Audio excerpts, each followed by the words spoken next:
सुखविंदर सिंह सुक्खू की सरकार को नाम दिया गया था सुख की सरकार, मगर हालात कुछ ऐसे बने हुए थे कि लगातार सुख की सरकार को दुख की सरकार का तमगा विपक्ष दे रहा था। वजह भी कही रही और दुखती रगें भी। लेकिन सोमवार के दिन सुखविंदर सिंह सुक्खू ने एक ऐसा फैसला किया जो आज तक के हिंदुस्तान के इतिहास में कभी नहीं किया गया। ये फैसला था आपदा में बेघर हुए लोगों को सरकार किराए पर घर लेकर देने का और किराए की अदायगी भी सरकार द्वारा करने का। जिस व्यवस्था परिवर्तन का नाम लेकर सुक्खू ने अपनी सरकार का आगाज किया था, वो व्यवस्था परिवर्तन हिमाचल तो छोड़िए, हिंदुस्तान के इतिहास में पहली बार हुआ।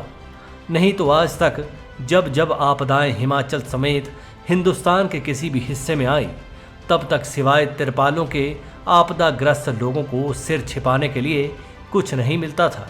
सुक्खू ने ऐसी रिवायत से शुरू करने का ऐलान किया जो भविष्य में दृढ़ इच्छा शक्ति रखने वाले किसी भी राज्य के सीएम के लिए एक मिसाल होगा। और ये भी तय है कि जिसके पास इच्छा शक्ति नहीं होगी, उसके लिए सुक्खू का यह व्यवस्था परिवर्तन गले की फांस बनेगा, क्योंकि आपदाग्रस्त राज्य के लोग अपने अपने मुख्यमंत्रियों को ऐसी सुविधा न मिलने पर कोसेंगे और सुक्खू के इस फैसले का जिक्र करते हुए उन्हें ऐसी व्यवस्था का फिक्र करने पर मजबूर भी करेंगे।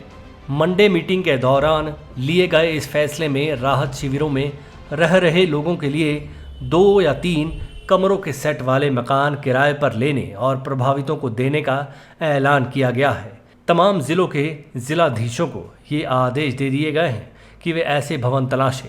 इन घरों का किराया हिमाचल सरकार उठाएगी जब तक इन लोगों के घर नहीं बन जाएंगे। साथ ही इस फैसले की ज़मीनी कामयाबी के लिए रिलीफ मैनुअल में भी बदलाव करेगी। बड़ी बात यह है कि इसके लिए अगर केंद्रीय नियम आड़े आते हैं तो सुक्खू सरकार किराए के मकानों का खर्चा उठाने के लिए अलग से पैकेज का प्रावधान करेगी। सुक्खू ने फैसला उस दौर में लिया जिस दौर में अभी तक ये बवाल उठा हुआ है कि केंद्र सरकार हिमाचल में आई आपदा को राष्ट्रीय आपदा घोषित करने के लिए तैयार नहीं है। जाहिर सी बात है कि हिमाचल की वित्तीय स्थिति बेहद खराब है। लगातार केंद्र और खुले बाजार से ऋण उठाने की नौबत चली हुई है। सुक्खू का ये फैसला इसलिए भी नज़ीर है कि इसके साथ आम आदमी की तकदीर भी जुड़ी हुई है। इस फैसले से कम खुले आसमान के नीचे आए हज़ारों लोगों को अपने सिर पर छत नसीब हो जाएगी। अगर सियासत के तराजू में भी सुक्खू के इस फैसले को रखा जाए तो विपक्ष में बैठी भाजपा का पलड़ा हवा में झूलता हुआ नजर आता है। सुक्खू का यह फैसला ज़मीन पर बैठे आम आदमी से जुड़ा हुआ है तो जाहिर सी बात है कि उनके इस पलड़े का वजन भी आम आदमी की तरह दमदार, ज़ोरदार होने के साथ साथ इतना वजनदार है कि आपदा के मसले पर लगातार हावी हो रही भाजपा एक झटके में हल्की हो गई है। ऐसे फैसले से सुक्खू जनता के जितने करीब आए हैं, भाजपा उतनी ही जनता से जुड़े मुद्दों पर दूर होती नजर आ रही है। इस दूरी की भी वजह है। दरअसल कांग्रेस लगातार ये दबाव बना रही थी कि केंद्र में बैठी भाजपा सरकार से वित्तीय मदद लेने के लिए हिमाचल में विपक्ष में बैठी भाजपा मदद करे। कोई दो राय नहीं है कि आपदा के दौरान भाजपा के राष्ट्रीय अध्यक्ष जेपी नड्डा के अलावा केंद्रीय मंत्री नितिन गडकरी और अनुराग ठाकुर ने भी प्रदेश का दौरा किया था।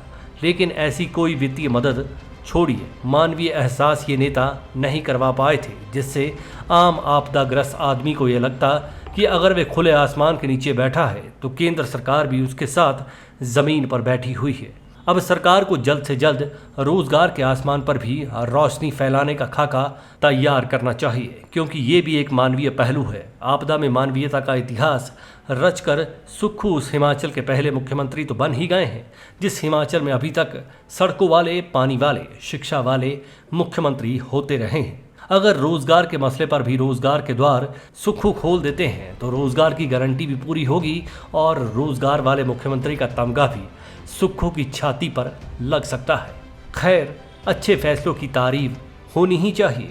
खुले आसमान तले ज़मीन पर बैठे लोगों के लिए सुक्खू का यह फैसला कई मायनों में ऐसा फैसला है जिससे वो टैगलाइन भी पहली मर्तबा सार्थक होती नजर आई, जिसमें सुक्खू की सरकार को सुख की तरह बताया जाता रहा। व्यवस्था परिवर्तन की बात करें तो ये फैसला सही मायनों में ऐसा फैसला है जो हकीकत में व्यवस्था परिवर्तन को साबित करता नजर आ रहा है। इस फैसले से बच्चे, बड़े, बुजुर्ग, तमाम चेहरों पर रौनक आने की उम्मीद की जा सकती है, बशर्ते अब तमाम जिलों के प्रशासनिक व्यवस्था जितनी जल्दी हो सके इन लोगों को छत मुहैया करवा दे।